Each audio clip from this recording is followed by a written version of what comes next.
Resumiendo, significación estadística sabemos qué es y definimos arbitrariamente un punto de corte 5%, 0.05, y lo que no sabemos bien, cuándo otorgarle algo significación clínica y cuál es el punto de corte que se utiliza. En realidad, para tomar un ejemplo, este es un estudio en que se comparó tratamiento invasivo versus conservador en un síndrome isquémico. Aquí está el resultado. Esta es la cantidad de eventos en el grupo invasivo, 15%, 19% el grupo conservador, una reducción de riesgo absoluto 3.5% y una reducción de riesgo relativa del 18% con su intervalo de confianza. Lo expresamos de esta manera, según una reducción, acá lo expresé como la reducción de riesgo relativo, 18% su intervalo de confianza, y aceptamos que eso es significativo estadísticamente. Pero el otro punto es cuál es la significación clínica. En realidad, yo revisé mucho los trabajos de Diamond y Kaul. Trabajaron mucho sobre este tema. Algunos de los ejemplos, van a ver, algunos no son muy nuevos porque son de trabajos de hace unos años, pero al final no importa mucho la antigüedad del trabajo, sino la interpretación de los datos, ¿no? Cuando hablamos de significación clínica, hay que tener esto. Esto es lo que son distintas variantes, los resultados que vemos nosotros con la reducción de riesgo y su intervalo de confianza. Y estos autores los que piensan que habría que siempre, cuando uno plantea un estudio, definir lo que es la mínima diferencia clínicamente importante. Uno no está acostumbrado a verlo eso en los estudios, que la diferencia mínimamente clínicamente importante es esta, pero conceptualmente la tenemos. Nosotros siempre pensamos si eso clínicamente es importante, ese valor estadístico. Estos autores son más estrictos, dicen habría que definir en forma previa al estudio cuál es la mínima diferencia, y yo digo esto tiene importancia clínica. Por ejemplo, acá pusieron una reducción de riesgo del 15%. Se ven que el riesgo relativo es 0,85, se redujo el riesgo un 15% con la droga activa. Y ese es el estándar mínimo que exigen para decir que eso tiene significación clínica.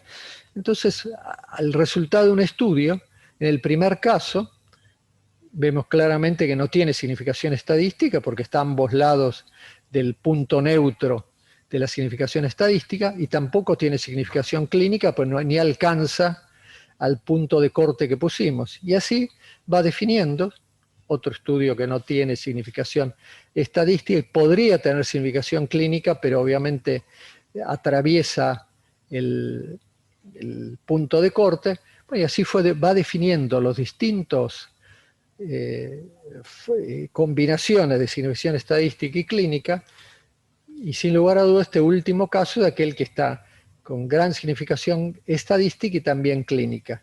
El ejemplo que vimos recién estaría en este caso, tiene significación estadística, pero la significación clínica no es del todo definida, pues los intervalos de confianza exceden a ambos lados el punto neutro. Es un punto a tener en cuenta, pero todavía no sabemos cuándo decir que tiene significación clínica. Podemos definirlo a priori, que es lo que proponen estos autores. Antes de volver a eso, quería mencionar algo que es muy común que uno pueda confundirse. Una cuestión es dimensionar la muestra. Cuando nosotros vemos en un estudio, necesitamos incluir 2.000 pacientes en cada grupo, en el grupo activo, en el grupo control. ¿Para qué? Para que tengamos un error alfa del 5% y un error beta del 20%, o sea, tolerar una cantidad de falso positivo del 5% y tolerar una cantidad de falsos negativos, en caso de que el estudio sea negativo, de hasta 20%. Pero eso es dimensionar las muestras a los fines estadísticos, no tiene nada que ver con la significación clínica. O sea, como yo acá puse en una frase célebre, cumplir con los requisitos estadísticos no es tener significación clínica. Pero muchas veces yo he visto cuando se comenta, dice, no, pero el estudio estuvo dimensionado para eso. Sí, estuvo dimensionado a los fines estadísticos, pero no a los puntos de vista clínicos, no tiene nada que ver. Una forma de aproximarse a la significación clínica es lo que muchas veces hemos comentado acá en la discusión de los casos, que es buscar el número necesario para tratar. el número necesario para tratar con su intervalo de confianza correspondiente. Sería la forma de calcularlo, es muy fácil, es 1 sobre la reducción de riesgo relativo. En el ejemplo que vimos recién, de reducción de riesgo absoluto.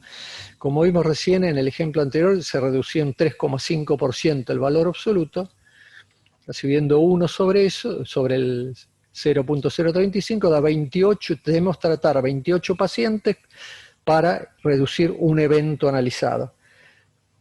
Eso en realidad es muy fácil, es una regla de 3 simple. La regla de 3 simple, pues si decíamos que reducíamos 3,5% en la reducción de riesgo absoluto, significa que de 100 pacientes redujimos 3,5 eventos. O sea, para reducir 3,5 eventos tratamos 100 pacientes, para reducir un evento es una regla de 3 y te da 28. Es así, para entenderlo conceptualmente es así. Ahora, ¿cuándo se dice que un número necesario para tratar es tan bajo para darle significación clínica? En general, uno ve que en los mayores trabajos dicen cuando es menos de 50 pacientes tenés que tratar, se dice que tiene significación clínica. Pero esto también es relativo, porque yo puedo tratar 50 pacientes, por ejemplo, de un ejemplo, tengo que darle tafamidis a 50 pacientes, cuesta uno y la mitad del otro la dosis de tafamidis, para reducir una internación por insuficiencia cardíaca. Quizá eso no tenga significación o no sea balanceado para utilizarlo como corresponde. O tengo que tratar 50 pacientes para reducir un evento blando, quizás tampoco tenga importancia. Todavía el hecho de la significación clínica es algo bueno, que uno lo tiene que predeterminar antes de hacer el estudio, pero está muy sujeto a la interpretación de los investigadores. Y el otro punto interesante para decir, bueno, tiene significación clínica, es cuando el número necesario para producir un daño, o sea, un efecto adverso importante, es mucho mayor que el número necesario para reducir un evento. O sea, la combinación de esos dos es lo que le da significación clínica. Esto es simplemente para mostrar ejemplos. Esto es solo un ejemplo de un estudio viejo, compara, acá hay 5 trials y ve un poco lo que mencionamos recién. Acá se ve era aspirina versus placebo, el grupo control, la cantidad de eventos que tenía, 12, el grupo tratamiento 5, la reducción del riesgo fue casi 60%, con su intervalo de confianza por debajo de la unidad, el valor de P fue significativo, o sea que estadísticamente era significativo, y el número necesario para tratar fue muy bajo, con 14 pacientes se redujo un evento, por lo cual los autores concluyen que es estadísticamente significativo y también que es clínicamente importante.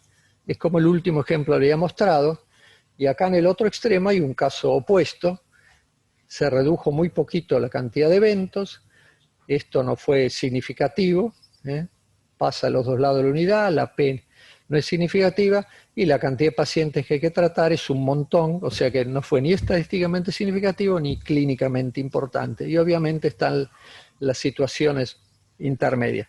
Un poco para concluir esto, en realidad no les di una conclusión clara, porque la significación clínica es muy, yo diría, sujeta a la opinión de cada uno de los que tomamos decisión en esto, ¿no? Lo que tiene que quedar claro es que las estadísticas simplemente nos ayuda a decir si una diferencia puede ser real, pues la certidumbre no es siempre, no hay certidumbre, hay incertidumbre, siempre aceptable de 5% en caso que sea positivo, pero no se explica, puede ser real, no habla nada de la importancia clínica, ayuda a ver el número necesario para tratar y el número necesario para producir un daño. Por eso los estudios clínicos, además de tener un diseño correcto, deben tener un análisis estadístico adecuado, y acá los autores plantean que siempre tiene que estar establecido la mínima diferencia clínica importante en empezar el estudio. Rara vez uno encuentra eso en un estudio, yo diría casi nunca, pero uno en la interpretación, el lector debe considerar este punto siempre. Bueno, esto sería con respecto a este punto. El otro punto es los puntos finales combinados. Yo vi una editorial de un de hace unos años que decía que en los principios del 2000 puntos finales combinados usaban más del 50% de los estudios. Yo diría que si hacemos eso ahora, creo que el 90 y pico por ciento deben usar puntos finales combinados. Diría que es más la regla que la excepción. Con respecto a este aspecto, la finalidad, uno puede verlo de dos maneras. Una finalidad teórica, digamos, de usar un punto final combinado. El punto final combinado se utiliza, en realidad la creación de un punto final combinado sería para reforzar la fuerza del evento importante que estás analizando. A ver, por ejemplo, estamos usando, queremos hacer una patología coronaria, vamos a estudiar muerte. Si yo lo refuerzo, ese dato, con un punto como es infarto, o con otra patología vascular, uno diría, eso refuerza, digamos, engalana el resultado y refuerza el endpoint que estás estudiando. O sea, tiene una finalidad teórica de decir, bueno, además si la entidad, que es el nuevo evento que agregamos, tiene alguna relación o puede beneficiarse con el tratamiento, mejor así refuerza la fortaleza del estudio. Y después hay una finalidad práctica, que es obviamente, si tenemos un punto final combinado, vamos a tener más eventos, un estudio que se puede usar en menos tiempo y con menos costos, y la posibilidad de encontrar un resultado estadísticamente significativo es más probable. O sea que yo creo que obviamente los puntos finales combinados pueden servir mucho, pero también, bueno, pueden tener una utilización que no sea del todo, si querés decir, pura. Cuando se analizan los puntos finales combinados, muchas veces se combinan los puntos finales duros y blandos. No es lo mismo morirse que tener una angina por restenosis coronaria. Son dos entidades distintas, o si pasamos insuficiencia cardíaca, no es lo mismo morirse que tener una consulta a la guardia por insuficiencia cardíaca. El otro punto que se suele incluir en los puntos finales combinados son los efectos adversos, los MACE, que en realidad el tema que hay con esto es bastante complejo.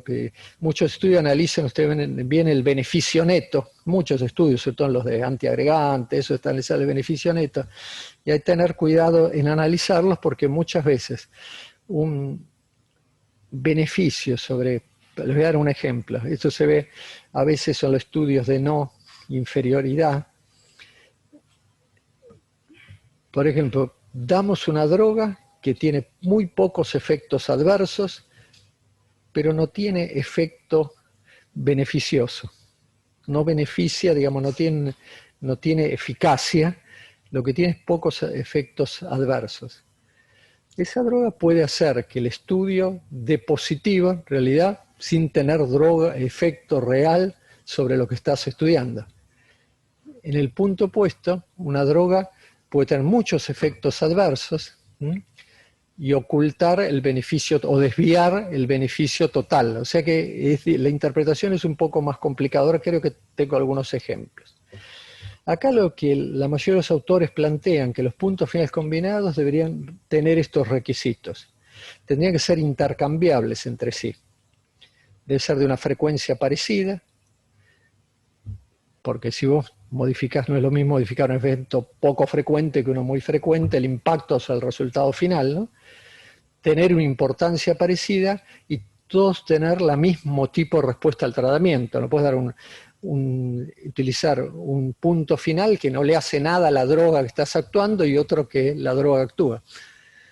En realidad esto en la realidad no ocurre casi nunca, ¿no? Uno analiza los estudios, esto pocas veces ocurre. Estoy dando cosas teóricas. Este es un ejemplo.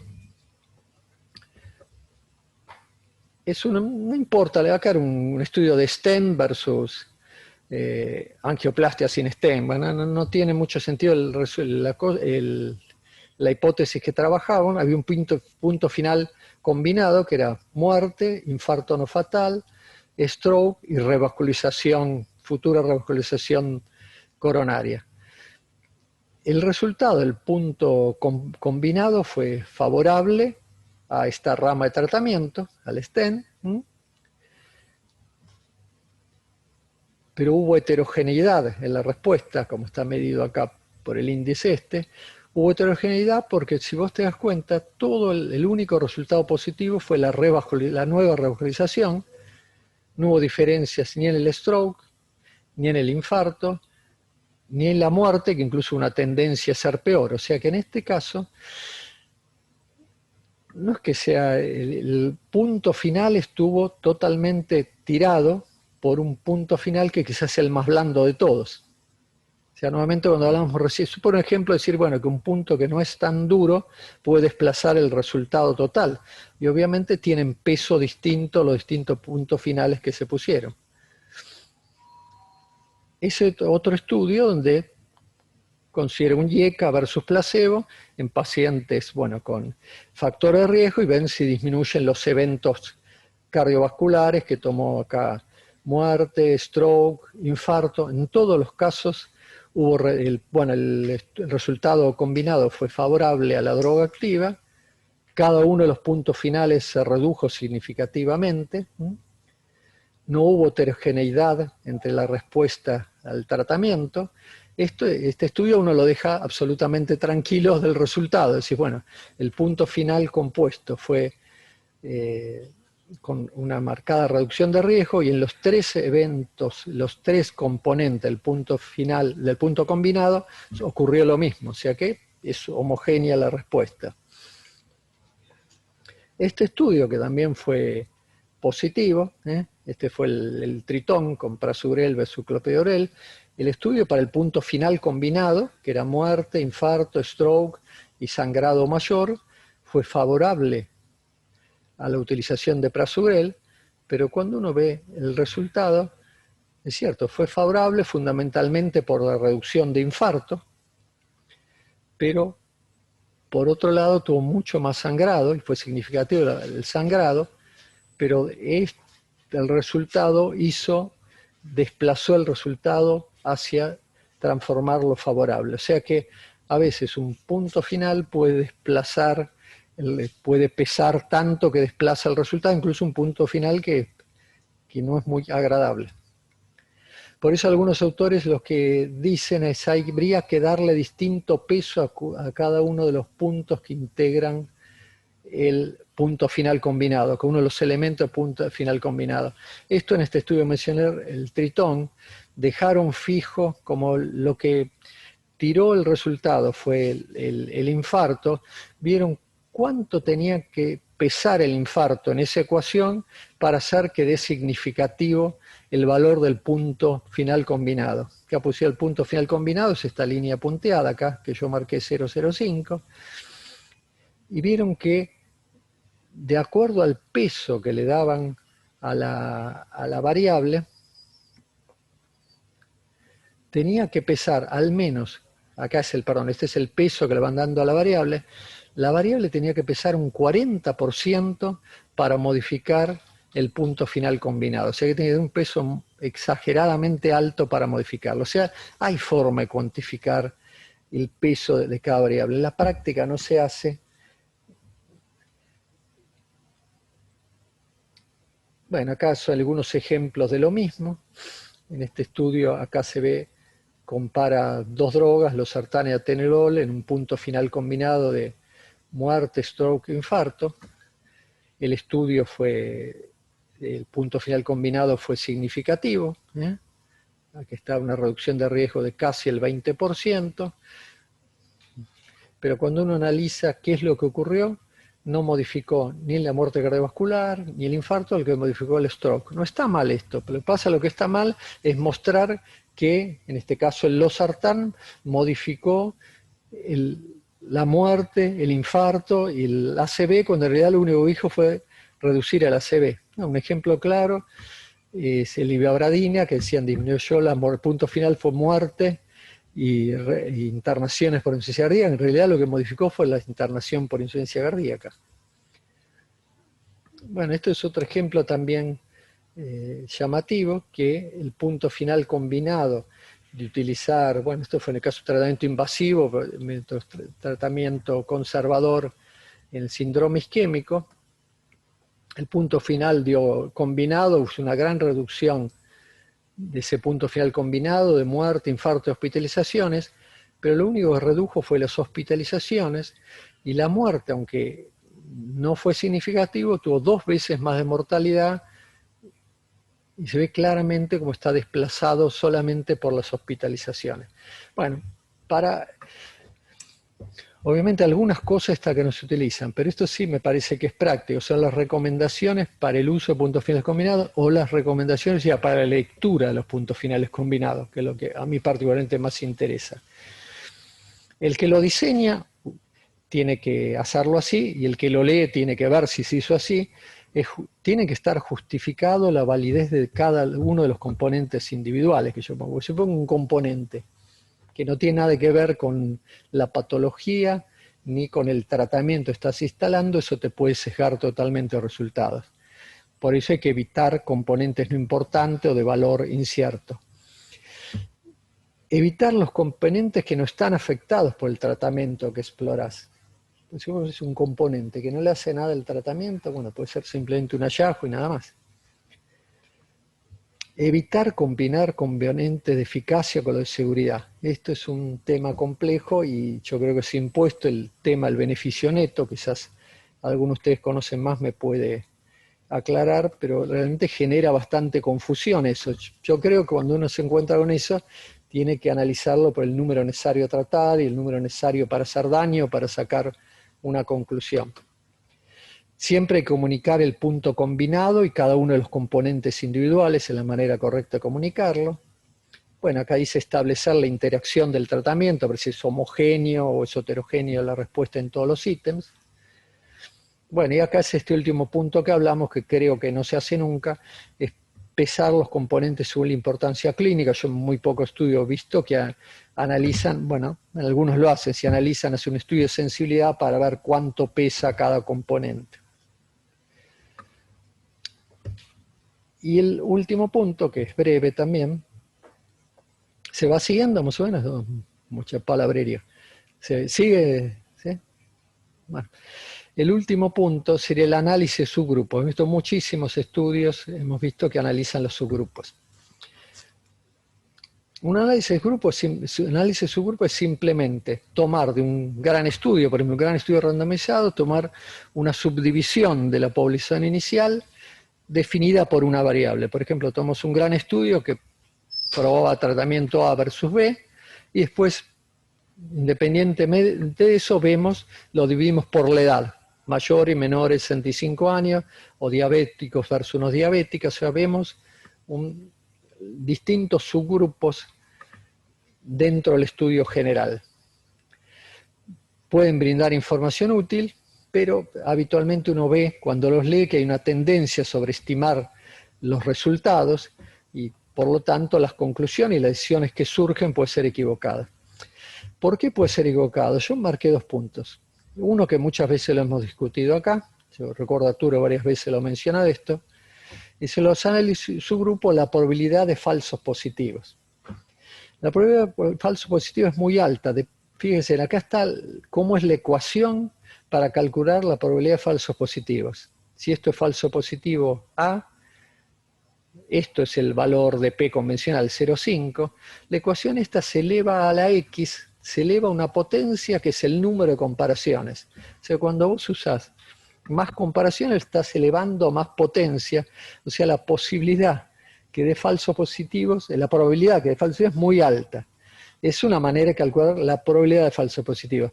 Y la corrección que se hacen, ustedes varias veces han escuchado acá, es la corrección de Bonferroni, que es tomar el valor de P para múltiples comparaciones, que se divide la medición estándar de valor de P, la que usamos 0,05, divide el número de variables. O sea que si usáramos 10 variables, en vez de 0,05 sería 0,005 y 20 variables 0,025. O sea, es más exigente. Esa es la probabilidad de falsos positivos, que es el error más común, y la probabilidad de falsos negativos es porque, bueno, la potencia del estudio fue dimensionada, la potencia es el 80%, fue dimensionada para la población total y no para las subpoblaciones que estamos analizando, entonces puede haber falta de potencia cuando el estudio dé negativo. Y el hecho para mí más importante, más de eso, es que los subgrupos no son randomizados. Aunque el estudio es randomizado, los subgrupos de él no son randomizados. No, eso no te asegura que el subgrupo tiene la distribución de todas las variables conocidas y desconocidas de igual manera, que es lo que pasa en el estudio general. Un ejemplo, el Stitch viabilidad, que hemos discutido varias veces. El Stitch fue randomizado, pero el viabilidad no. Así que estamos analizando una población que no es randomizada. Este es un ejemplo, un estudio que le dieron clopidogrel y aspirina versus aspirina en prevenir eventos cardiovasculares. El estudio total de todos los pacientes que participaron en este estudio fue negativo. Si está acá el cuadrado gris, fue negativo, no hubo diferencia significativa en darle clopidogrel más aspirina versus aspirina sola. Pero en el análisis del subgrupo dividieron los que estaban sintomáticos versus los que estaban asintomáticos. En los sintomáticos fue francamente positivo el estudio, francamente no, fue positivo, digamos, sí, no toca, en el intervalo de confianza no llega al punto neutro. En cambio, los que fueron asintomáticos no fue significativo. Acá la diferencia no fue terrible, pero era 0.04 la diferencia entre estos dos grupos. Cuando uno lee estudio, la variable fue preespecificada, que es un hecho que dijimos. Este análisis de subgrupo está preespecificado en el diseño. O sea que eso está bien. También el resultado tiene plausibilidad biológica. Es decir, los que estaban sintomáticos estaba peor y volvieron a un tratamiento y pudieron mejorar más. También tiene plausibilidad.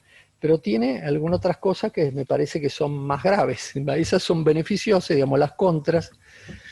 La primera es que el estudio total fue negativo. O sea, cuando un estudio, el grupo total da negativo, la probabilidad que un subgrupo dé positivo, poco probable. Vamos a poner que es un falso positivo. Después hay una diferencia en dirección de la respuesta. Uno es absoluta, va hacia negativo, el otro hacia positivo.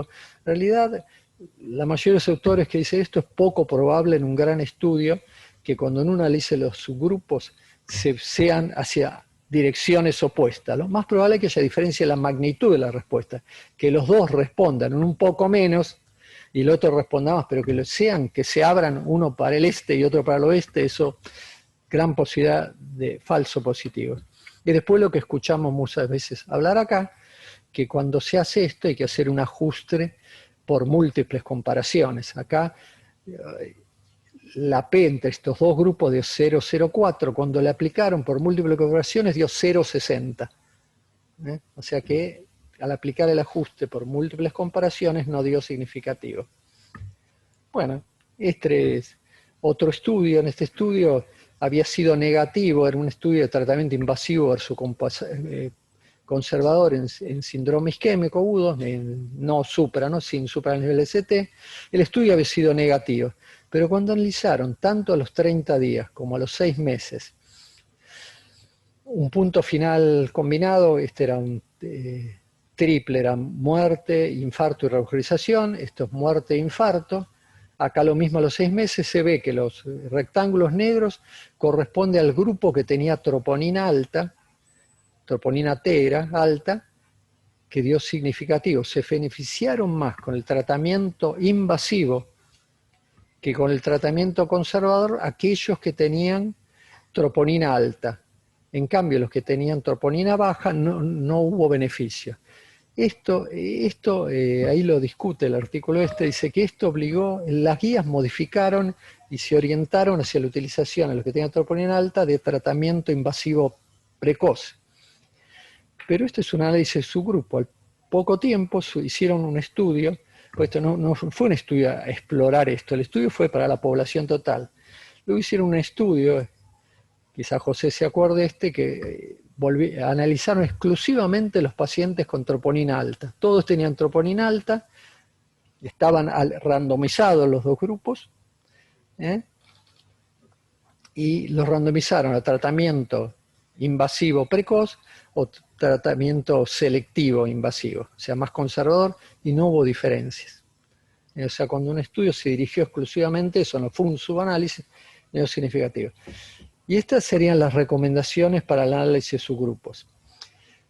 Ya algunas las fui mencionando, pero para reforzarlo, en realidad hay que definir los subgrupos prospectivamente, esto lo habrán escuchado varias veces en el Ateneo. Eso te asegura que uno no anda buscando por vericuetos algo que le pueda dar, sino que ya lo definió, y ese análisis estuvo basado en la plausibilidad biológica que eso ocurra. O en estudios previos que sugerían, bueno, que eso puede, hay que incluir ese subgrupo, pero en otro estudio que se dio positivo. Hay que aplicar el ajuste por múltiples comparaciones, esto es el análisis estadístico, y los resultados y comunicarlos siempre cuando es un análisis de subgrupo como resultados exploratorios y que requieren la confirmación en un estudio independiente. Fue este último estudio, este último ejemplo que le mostré, en un estudio que se analizó como subgrupo, no dio positivo, pero cuando hicieron un estudio dedicado a eso, en un estudio independiente no dio positivo. Bueno, y esto es lo que estuvimos mencionando, evitar la sobreinterpretación de la diferencia de los subgrupos, considerando estos aspectos que dijimos. Y este punto me parece importante, que los resultados en subgrupos positivos, en un estudio total negativo, son habitualmente falsos positivos, ¿no?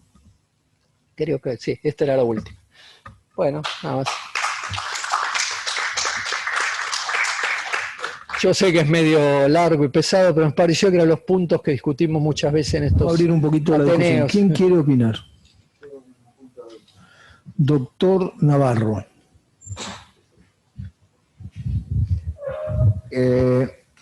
No, muy buena tu resumen de lo que, en general, la cantidad de cosas que uno tiene en la mente cuando analiza un set de datos, ¿no? O sea, por un lado la magnitud del efecto, por otro lado la potencia que empleaste, la muestra para un determinado nivel estadístico y los outcomes. Si son únicos o múltiples, la diferente fuerza, si tenés un outcome más duro, un outcome combinado, arrastrado por un blando, eso es todo lo que uno analiza desde el punto de vista estadístico. Ahora, para mí el problema, vos en un momento lo dijiste, y para mí es un problema verdadero, que es el tema de la significación clínica. ¿Por qué? Porque uno está cansado, no está cansado, pero uno ve continuamente ciertos datos que no tienen alcance estadístico, pero vos ves que clínicamente son importantes. Caso de, por ejemplo, cuando haces la doble antipoblación contra la triple, decís la doble es mejor, pero te estás dando cuenta que si vos al sacarle la aspirina al tipo le estás aumentando los infartos, pero no es significativo. Pero vos te imaginás que este es un dato importante. Y viceversa, ciertos datos que tienen P significativa, pero a vos te parece que lo clínico es en definitiva lo que va a hacer que uno tome una conducta o la otra. Entonces a mí me parece como muy difícil determinar cuál es la significación clínica y determinarla priorísticamente cuando haces el estudio, y que lleva, me parece a mí, una gran dosis de intuitividad. Si vos no tenés muchos datos para atrás donde tomar bibliográficamente qué va a ser clínicamente importante, tiene una alta dosis de intuitividad. Por ejemplo, el típico caso de la aspirina, vos decís, sí, es mejor que demos la doble de entrada, pero vos sabés, porque estás viendo los números, que hay estudios que te dicen que no es significativo, pero parece aumentar el infarto, y eso es una cuestión de N, como vos dijiste. Así que a mí en lo particular, donde veo más problemática es definir la significación clínica. Y lo pusiste muy bien como un elemento central en tu... Yo lo busqué, tío, mi intención fue buscar los elementos para poder responder a eso, y la verdad no te lo responde la estadística, me parece a mí, ¿no? Te quiero hacer una pregunta, César. En prevención primaria, los puntos finales de estatinas, por ejemplo, o de aspirina, son puntos combinados, porque no puede haber un punto único. No podés analizar mortalidad, sí, porque la mortalidad es muy pequeña en prevención primaria, entonces vos tenés que analizar un punto combinado que es mortalidad o eventos vasculares no fatales. Y es obligatorio hacer un punto final combinado porque no tendría que hacer un estudio de 100.000 pacientes. Mi pregunta es la siguiente. La significación clínica, como vos dijiste, se define por el número necesario a tratar, ¿verdad? Entonces mi pregunta es, ¿ese número necesario a tratar es común a todas las situaciones socioeconómicas? ¿O hay un punto necesario a tratar en Suiza y en Suecia y en Dinamarca y uno en Latinoamérica? Claro. Bueno, yo precisamente... No sé si se entiende lo que estoy diciendo. Perfecto, sí. Lo ejemplifico, por ejemplo, pueden decir, mirá, para mí, aunque tenga que tratar 60 pacientes, un punto final combinado que me evita cada 60 o 70 pacientes un evento, en Suecia tiene tanto valor que yo voy a tratar de evitarlo. Pero voy a decir, mira, en Latinoamérica, lamentablemente, por la situación que tenemos, no es lo mismo. Dicho en forma muy torpe y muy desagradable, no es lo mismo lo que vale una muerte allá que lo que vale una muerte acá. Yo usé como ejemplo el número cerebral, dije, por ejemplo, el tafamidis, dije usar una droga muy cara en un medio, como no tomé la diferencia geográfica, pero podría considerarse. Una droga muy cara, aunque tengas que tratar 40 pacientes, quizás para nuestro medio es imposible hacerlo. Y los desfibriladores en prevención primaria serían lo mismo, ojo. Y claro. Yo creo que el número necesario a tratar es una muy buena medida, o a dañar, porque usa el riesgo absoluto, y el riesgo absoluto trae implícito la prevalencia, con lo cual me parece que es la medida más útil a utilizar en este trabajo, en cualquier trabajo, es el riesgo absoluto y la reducción del riesgo absoluto. Sin implícita la prevalencia. Estamos discutiendo otra historia. La pregunta es si no, estamos discutiendo eso justamente, si la prevalencia es lo mismo acá que en Suiza. No es eso lo que estamos discutiendo, ¿no? No estamos discutiendo. La economía. Sí, la prevalencia supongamos que sea la misma. La prevalencia puede ser la misma, todo lo mismo. Lo que estamos diciendo es si el número de pacientes a tratar para evitar un episodio es lo mismo, debido al impacto económico que puede tener en los países superdesarrollados, o Japón, que el que tiene acá. No, es distinto, eso es otra historia.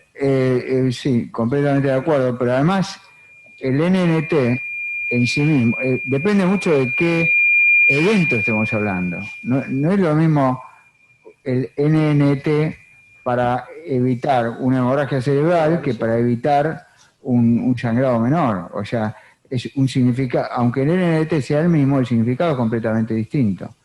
Lo mismo el dañar, el número necesario de dañar, ¿cuál es el daño que estoy evaluando?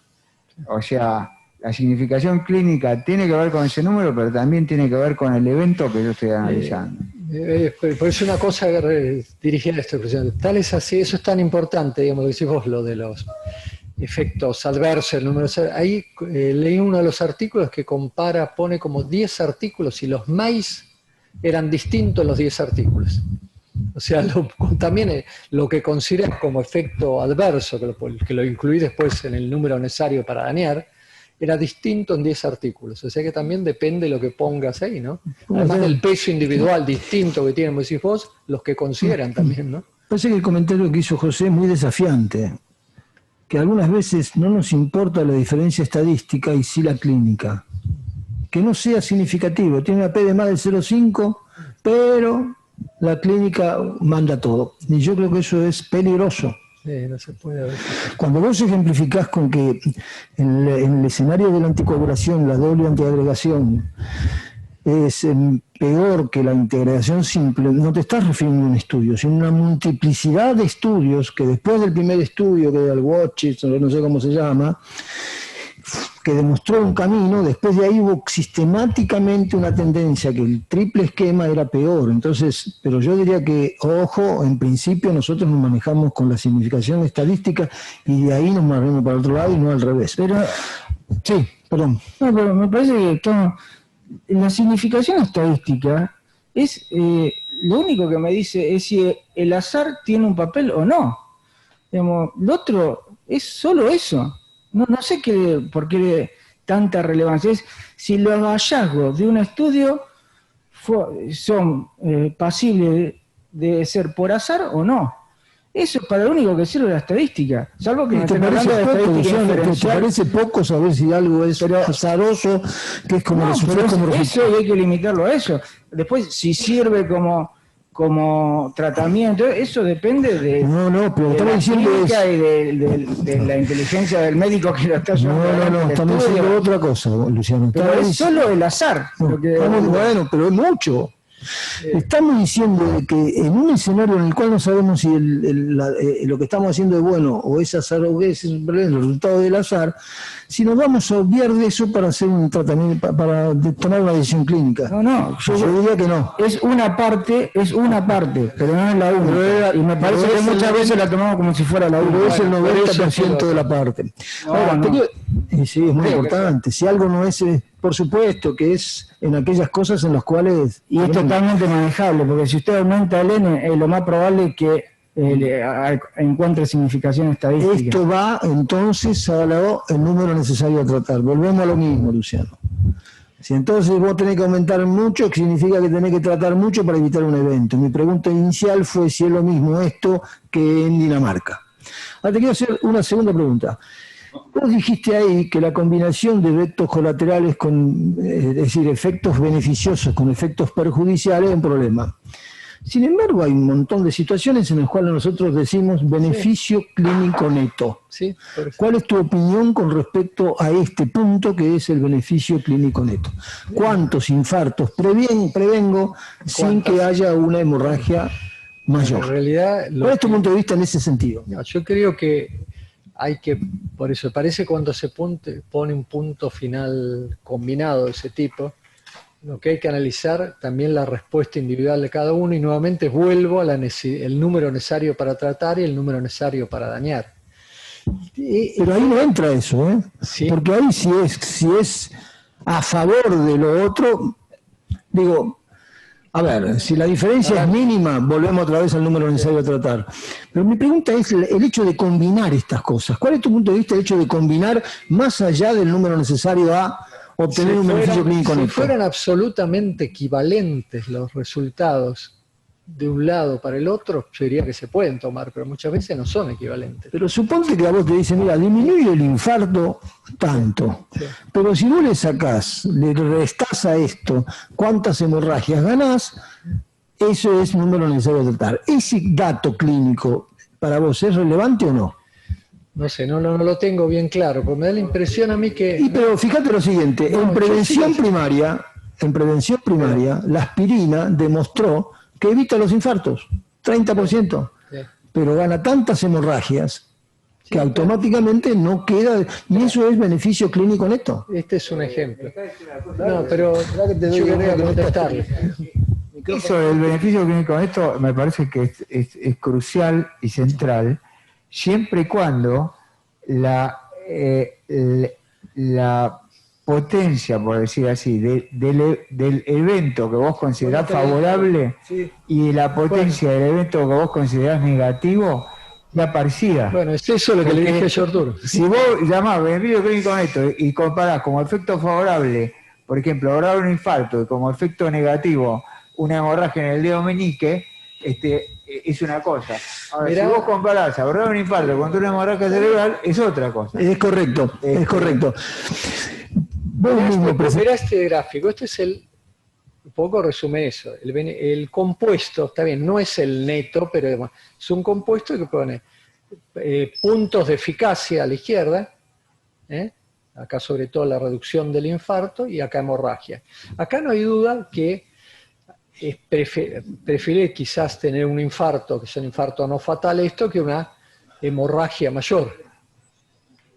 Porque acá me parece se desbalancea todo porque es peor la hemorragia, pero podría ser que de al revés. Bueno, alguna vez discutimos con el doctor Navarro Estrada, que decían beneficio clínico, efectos colaterales de algún tipo de tratamiento antiagregante, qué sé yo, y era toda una clasificación de hemorragias muy particular, sí. ¿Te acordás? Que vos le fuiste a preguntar al tipo y el tipo te mandó toda una cosa, y que en definitiva eran aquellas hemorragias que el clínico interpretaba como que eran importantes, o que había, evidentemente cuanto más mezclás y más polenta haces con todo eso, Pero menos comparación tiene con el beneficio Hace clínico. poco ¿no? vi un análisis que diferenciaba, discriminaba eso, lo que era el efecto de eficacia importante contra el efecto de seguridad importante, no todos mezclados con una El boca. problema es que es importante. Importante es un dato... Lo clasificaban en una tabla de 3x3. Mm. Leve, moderado, severo, y sacaba una conclusión. Estaba bueno ese análisis. Hace poco lo mostré, pero no me acuerdo de qué era. Un minuto. Lo que dicen los estadísticos es que si hay dos eventos mayores que van en diferente dirección, positivo o negativo, ahí el beneficio clínico neto es muy importante. La aspirina va para un lado y va para otro. Vos decís, che, puedo tener una hemorragia mayor, pero puedo prevenir un infarto. Son dos cosas que tienen peso. Es ahí donde el beneficio clínico neto sale. Lo que pasa es que se manipuló tanto que de repente, efectos menores, apareció un beneficio clínico neto y se conjugaba con algo muy menor. ¿Viste? Esa es la Cuando cosa. se diseñaron los Pero me puntos parece finales que ahí va la combinados, cosa. el objetivo, lo vuelvo a decir, el objetivo de los puntos finales combinados, inicial, cuando se desarrollaron los estudios puntos finales combinados, fue potenciar, expresar mejor la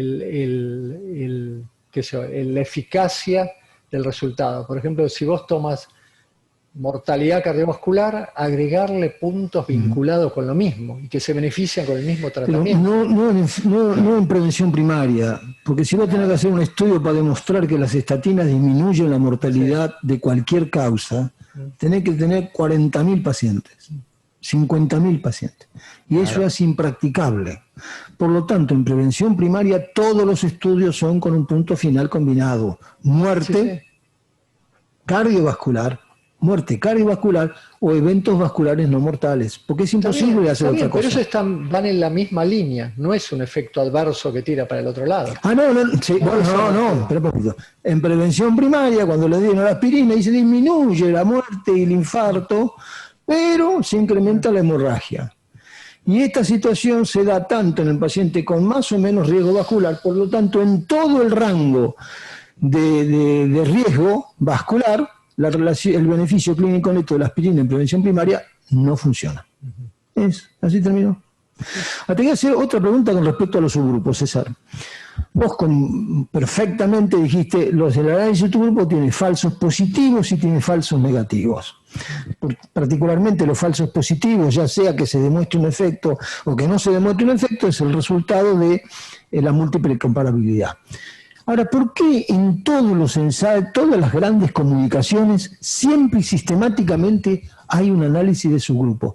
¿Cuál es el objetivo, sabiendo que no tiene valor, que aparezcan sistemáticamente en todas las publicaciones del New England Journal of Medicine o del Lancet? ¿Cuál sería la causa por la cual aparece esta contradicción? A mí me parece que hay dos cosas. Una es la posibilidad de generar hipótesis, eso no está mal. Sí, pero alguna vez excede eso, ¿no?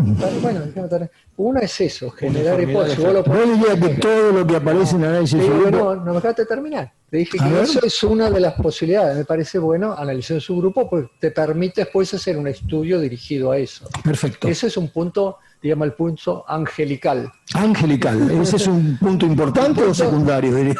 Lo angelical. Bueno, para algunos será primario, muy importante lo angelical. Adelante. El otro punto es demostrar el beneficio de una droga, que obviamente uno puede mostrar un beneficio de una droga en un subgrupo especial y seguir utilizando la droga y promover la utilización de la droga. Aunque realmente, vuelvo a decirlo, eso no es una población randomizada, tiene todos los errores que tenemos, o sea, el punto más diabólico, digamos. Acá el doctor Navarro sopló en voz baja consistencia y homogeneidad de efecto. Y eso, todo lo que va para el mismo lado, siempre, bueno, eso salvo que sea un sesgo, tiene una ventaja. Está bien, ¿no? pero eso... No, está bien, sí. Ahora, no, yo pensé te refería. Un minuto, doctor Navarro, doctor Pizarro. Cuando uno hace el editorial... Bueno, lo mismo. Vamos a decir lo mismo. Por eso en el Paradigm, cuando uno dice qué consistencia tuvo el estudio, y uno pone el subgrupo, ¿viste? Y todos los subgrupos no tuvieron interacción y todos fueron para el mismo lado, le da un poquito más de uniformidad al estudio. Esa es la idea. Cuando se hace análisis de subgrupo, muchas veces lo que se hace es la P de interacción. Exacto, Sí. P de interacción significa no si es diferente con respecto al control. Por ejemplo, pacientes con fracción de eyección deprimida tiene efecto. con fracción de desviación preservada no tiene efecto, no analizarlo así, sino comparar el efecto en uno con el efecto del otro a través de una cosa llamada P de interacción, que es mucho más exigente estadísticamente y que en realidad es el criterio que se usa cuando se analizan todos los subgrupos. Sí, Rodolfo. No, lo analiza así. Ahí está la P de Lo interacción. lo que dicen es que si vos tenés los subgrupos todos uniformes, como dice José, o como están diciendo ustedes, con una P de interacción no significativa para todos, quiere decir que no se diferencian entre los subgrupos, claro. Y eso, la potencia del estudio es más fuerte que si los subgrupos variarían. Ahí está. Yo no potencia. No entendía a qué te referías, Arturo. Eso es lógico. Obviamente lo que dicen, eso es. Por eso se dice que la potencia del paradigma es mayor que... No, que uno puede decir ahí, vos podés decir, mirá, en el subgrupo que está arriba no hay efecto y en los que están abajo hay efecto. Lo que es importante es que haya una P que compare efecto contra no efecto en ese subgrupo y eso es una P de interacción. Sí, sí, acá lo es. Ahí está. Se ve muy bien. Un minuto, doctor Navarro, y después... Cuando uno analizaba, por ejemplo, el otro día, los diferentes estudios de los anticoagulantes con respecto a eficacia, la P de interacción es no significativa. En cambio, con respecto a seguridad, sí es significativa. Quiere decir que los efectos de seguridad, aunque van para el mismo lado, son diferentes entre los estudios. Eso es muy importante en metaanálisis, la P de interacción entre los grupos. Doctora Florencia, doctor Norberto, doctor Bruno, doctor Guido, ¿algún comentario al respecto?